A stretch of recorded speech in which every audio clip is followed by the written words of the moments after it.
This is ABC15 Mornings. Right now on ABC15, an update on the 3 wildfires that are burning throughout the state, including what highway is still closed in both directions. Plus, it was one of the worst days of my life. Valley mom sharing her toddler's amazing story of survival after he was found floating face down in their pool. and who decides what's too controversial for the classroom? A bill going before lawmakers this week that could limit what teachers are allowed to talk about. But first, we want to get to some breaking news right now. A shooting overnight inside of a hotel near 2nd Avenue and Monroe in downtown Phoenix. Yeah, we know there is a big police presence out there right now, and they are getting ready to give us the latest information. So let's listen in to Phoenix Police. That occurred inside the hotel. When officers arrived, the initial information we had multiple victims inside the hotel. When officers arrived, they began assisting those victims out of the hotel and bringing them to fire to start receiving treatment. Officers also located one adult male. When I say adult, we believe to be an adult male deceased inside the hotel. Officers worked with the staff at the hotel to ensure the safety of any other people that were in the hotel guests. From what we've learned right now, initial reports is there was some sort of altercation between a group of people that were attending a function in the hotel, and then there was shots fired. Or I don't know if I want to say an exchange of gunfire, but there was definitely more than one shooter. So what I have right now, multiple detectives have responded because we have multiple people to interview. We have a total of 7 people that are at the hospital with various injuries. Gunshot wound injuries, excuse me. We do have that one male deceased within the hotel. I can tell you the age range that we know right now is between 18 and 22 years old. We do believe this is an isolated incident, and this was not a random act. It appears to be, again, a group of people that were attending a function inside the hotel, had some sort of altercation prior to the shooting. Now, the involvement as far as the suspect versus victim, we're working to find that out at this time. It may be several hours before we know. We have several people that attended the function that we're also going to be interviewing. We're asking anyone with information to please call police or silent witness if they wish to remain anonymous. What time did all of this occur? So the call came in at about 12:30, just after midnight. Any innocent bystanders? Not to my knowledge, and like I said, it was a group of people, and I don't know how many. We're working to find out what the role, what their involvement was, but it does appear to be isolated between this group of people. Are you searching for a suspect right now? We don't believe that we're searching for a suspect. I just can't tell you what the role of every person was, so that's still too early in the investigation, but hopefully over the next few hours we'll be able to. And what type of weapon you used? I just know a firearm. I don't know as far as a caliber or specifics. Okay, thank you very much. So again, 7 people injured with gunshot wounds, 18 to 22 any updates that we have, we'll go ahead and male send out. I'll send you an email. Hotel because Okay, so you're listening to Phoenix Police. They're right now giving us an update on a shooting that happened early this morning in downtown Phoenix at the Hyatt Regency there. We know that there are multiple victims. She said 7 people in the hospital right now. And Mark, tragically, we know that one man has died. All of this after some sort of altercation went down inside a hotel room. Yeah, we've been following this all morning long.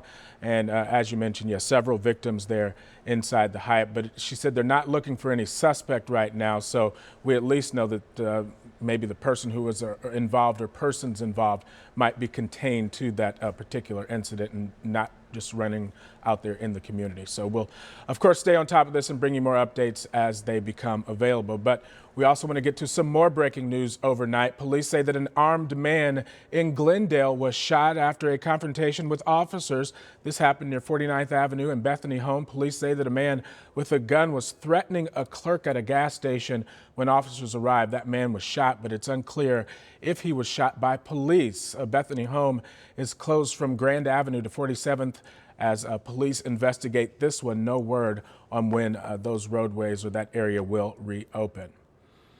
All right, we want to stay on top of our wildfire watch also this morning.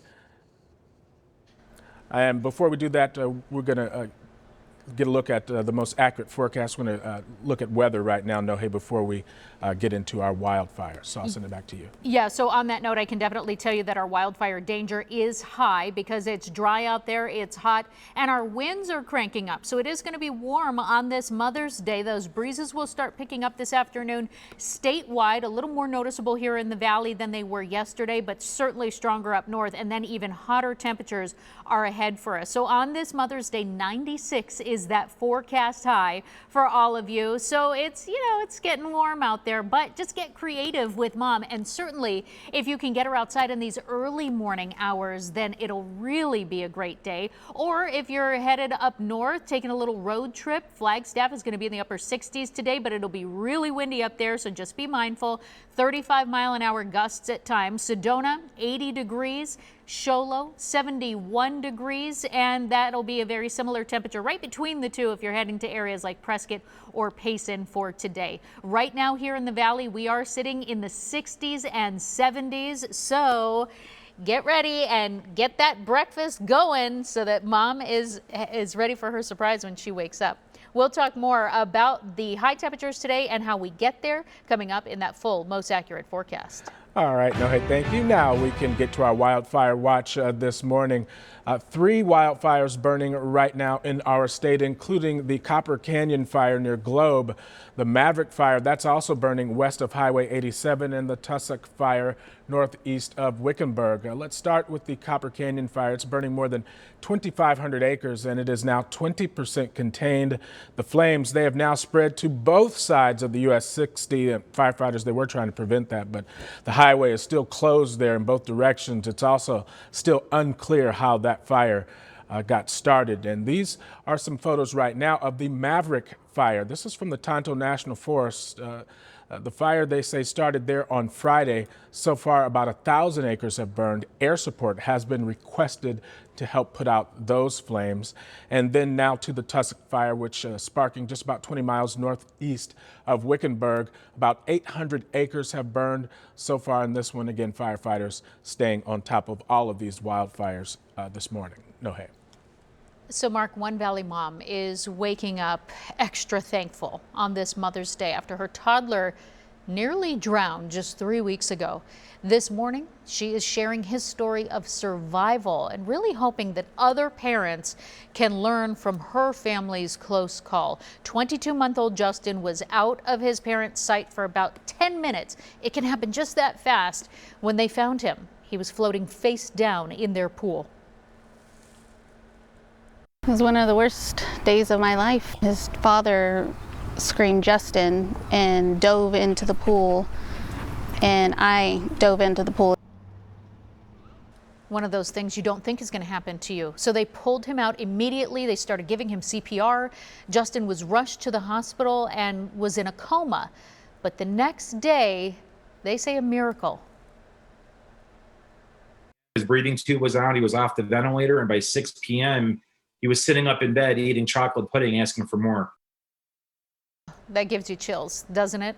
His family now installing new gates inside and out, as well as a door alarm. So something to think about if you have a pool at your household. 10 minutes. He was out of their sight. That's how fast it happens. And boy, we're thankful that he is just full of life now. Look at him. What a sweetheart. You know, our state has had 25 water-related incidents in just the first 3 months of this year already. Tragically, there were 8 deaths, and that does include 2 young children. That is just in Pinal and Maricopa counties as well. And in 2020, there were 137 total water-related incidents, 47 of them becoming deadly, 14 of them involving young children. Unfortunately, that previous story, we were actually able to give a warning, but with a survivor, not in tragedy. So glad that young man made it out safely. All right, this summer, the Valley of the Sun YMCA, they are partnering with SRP to provide free swim lessons. The classes, they're going to be for non-swimmers, 6 months old and older, and they will start with getting your child comfortable in the water. We go through basic things of first entry, right? Asking for permission to get in the water, then blowing bubbles, doing kicks, and appropriate exits out of the water. There we go. The free lessons will be held the week of May 17th. A limited amount of space is available, so you've got to sign up in person. And one of 10 Valley of the Sun YMCA locations is offering these classes, so make sure you check that out. And the city of Phoenix also offering free swim lessons to all Phoenix pools. Kids, they need to be between 3 years old and 12 years old, and they need a parent with them in the water for some of those lessons. Registration opens this Thursday, May 13th. You can learn more at phoenix.gov. 12 Phoenix pools open for the summer starting May 29th. Now we want to get to your voice, your vote, and we do have an update for you on the Arizona election audit. Examiners only have 1 week left before they have to leave the Veterans Memorial Stadium. The U.S. Justice Department is sounding the alarm on this audit as well, saying Cyber Ninja's plans to contact voters, that's the company handling it, could amount to illegal voter intimidation. The Republican-controlled Arizona Senate saying those concerns are unfounded, but say they're halting their door-to-door check with voters. Well, this week, the state Senate, it will take up a bill which prohibits public and charter schools from requiring teachers to engage students in controversial issues of public policy or social affairs. The topics must be essential to courses learning and the objectives that teachers want to teach. We don't want to be punishing or punitive with teachers. We want to be rewarding our teachers, but we also want to make sure that we're having the proper lessons learned and taught inside our classroom. And under the current law, teachers face a $5,000 penalty if they allow classroom discussions on controversial topics like racism, or if they don't give equal weight to divisive topics like slavery or even the election audit. I can't do this. This is not going to be healthy. I can't take care of anyone else. Well, over the past year, more moms have been forced to choose between working or staying at home with their children. This morning, two moms share their different stories and the ways that they are navigating through what is now being called the momdemic. Plus, planning a trip this summer, the Let Joe Know team breaks down the best ways to protect yourself when you're booking that much-needed vacation.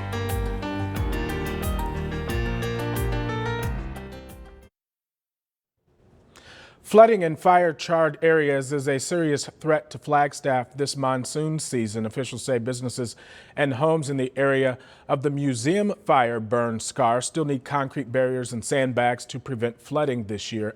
Experts estimate storms could flood up to 400 homes and businesses. And I know a lot of those firefighters battling wildfires right now, and especially the wind and the hot temperatures really not helping them out at all. No, hey. Yeah, they're definitely up against it this weekend, Mark, and so they're really having to do what they can in the overnight hours, the early morning hours before the winds really get whipping later in the afternoon, so complicating that firefight.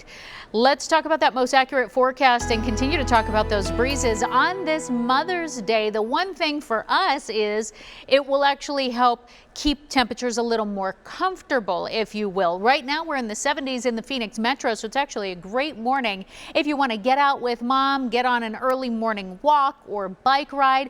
But later this afternoon, it's getting toasty. 96 is our forecast high, but those breezes will help it feel a little bit more comfortable, if you will. Here in the valley, we're talking about 10 to 15 mile-an-hour winds. Can't rule out the possibility of a 20 mile-an-hour gust in isolated locations around the valley. The really windy spots, though, are going to be up north. We're talking southwest winds at 15 to 20 miles an hour with gusts up to 35 miles an hour. So you're going to want to tie down anything that can get blown around. Temperatures this morning, we've got some freezing spots in the high country in Flagstaff and the Grand Canyon down into the 20s this morning. We're in the 50s in the Verde Valley area and upper 60s, low 70s out to our west and to our south. Our warm up will be the most noticeable out in the Colorado River Valley. 98 degrees is that forecast high for Lake Havasu City and those surrounding towns, and will be in the 90s up and down our western border and across southern Arizona. 97 today in Gila Bend, hitting 91 in Safford. To our north, it'll be a really nice day in areas like Prescott and Payson in the mid-70s. Mostly sunny skies up there and staying dry. North of the rim, we're in the low 70s in Show Low, Heber, and Window Rock, and Flagstaff is looking to stay in the 60s today. We're in the 60s now here in the valley. 62 in Chandler, 66 in Levine and Peoria. Wickenburg down to 60 degrees this morning. It's 64 in Santan Valley, but then check out the warm up by about 30 degrees will take us into the mid 90s today. 96 is that forecast high. We'll mostly see it along the southeastern portion of the valley and also the southwestern portion of the valley. Northern portion of the valley in the mid 90s and upper 80s today in areas like Anthem and Cave Creek. And we get there hour by hour a little more rapidly. We'll hit 90 degrees by noon today, a little faster of a warm up than yesterday. And then by 5 p.m. when those breezes really kick in, that's when we'll see our peak heat of the day staying in the 90s through about 7 o'clock. But we'll stay dry, clear skies. Up north, we'll see a few more clouds in the Four Corners area. And on Monday, we can't rule out the chance of some isolated showers in the Window Rock area as well. The 90s will take us into the start of the work week and the middle of the week. And then those triple digits will make their return on Thursday and look to stick around through next weekend, Mark. Almost out for the summer, and more people than ever are looking to take trips that were sidelined during the pandemic. But this morning, the Let Joe Know team taking a look at ways that you should be protecting yourself when you book that vacation. Last month, the CDC updated their travel guidelines for Americans, saying fully vaccinated people could travel domestically without restrictions. While those returning from international travel don't have to quarantine, testing 3 days before flying back is required, with a second test recommended 3 to 5 days later, just to make sure you didn't pick anything up on your trip. There are about 10 times as many people traveling now as did last year at this time, and more people spending more money on future trips. And as we all know, if vacations have to be canceled, that's money lost unless you protect yourself. You know, once those trip investments start to build up and what you can lose, that's when the insurance becomes more critical. Amy Denise is the chief insurance analyst for Forbes Advisor. She says most people focused on travel cancellation policies. And while still important, she says consider additional medical insurance, especially policies that cover COVID-related expenses. If you contract COVID before you go and have to cancel, it would kick in then. Or if you're on your trip and you need medical attention or have to quarantine and you have, say, extra hotel bills because of that quarantine. Companies like HTH Worldwide and USI Affinity offer plans that even include evacuation home if needed and were ranked best by Forbes. Even if you're fully vaccinated, maybe you want that backup because, you know, on the slightest chance you contract something, you want to have that financial safety net there. Amy says most of these policies have a free look period that allows you to get a refund or add coverage if you changed your mind. Learn all the ways to protect your money. Go to abc15.com/letjoeknow. I'm investigator Joe Ducey. If you got a problem, let me know. It is 6:19 on your Sunday morning, Mother's Day as well. Ahead, ABC 15 looks into the history of hate crimes against Asian communities after a recent spike in attacks during the pandemic. Welcome back, everybody. Across the country, we are seeing a spike in hate crimes against our Asian communities. Last year, the group Stop AAPI Hate reported roughly 3,800 hate crimes against Asian Americans from March of last year until the end of February this year during the height of the coronavirus pandemic. Now, experts say there is a correlation, but it's not the only time our Asian communities have experienced hate. In fact, for so many, it never stopped. Here's our very own Nick Saletti with more. What is it like to be Asian American in the year 2021? There's this reckoning right now, this awakening. Being an Asian American in the world today, it's also very strange. But for Ryan Winkle and Jenny Poon, both members of the Arizona Asian American Chamber of Commerce, moving forward first requires a look back. There's a lot to unravel, right? And I think we're having to deal with some of that trauma from the past, but realizing what's okay and what's not okay and learning our own history. And that also means coming to terms with past racist incidents where they were both the targets. I remember them yelling hot chink and then some like ching chong, like the typical responses that you hear as Asian women. Those are the things that we remember. That's like, oh wait, that wasn't okay. Like none of that was okay. Once they found out I was Filipino, they said, oh, why would you date a half-breed race traitor or something like that, the daughter? And I was like, why does that matter? Police searched this evening for the suspect who assaulted an Asian American man. But in recent months, we've seen attacks against our Asian American communities across the country escalate. According to the Center for the Study of Hate and Extremism, anti-Asian hate crimes spiked nearly 150% in 2020. And there are examples of this right here in the Valley. Back in March, an Asian American man and his 2 kids were watching a basketball game here at Phoenix Suns Arena when somebody threw a beer bottle at them. Police tell me detectives with the Bias Crimes Division are now looking into this case, but so far no arrests. In the meantime, the Suns say hate or discrimination of any kind will not be tolerated. But this is just yet another example of why Asian Americans are on high alert. But now during broad daylight, knowing that I'm going to be going somewhere and walking back to my car, maybe 2 blocks in the dark, I have that additional layer. Like I've purchased pepper spray. Did you buy the pepper spray in light of these attacks that are happening?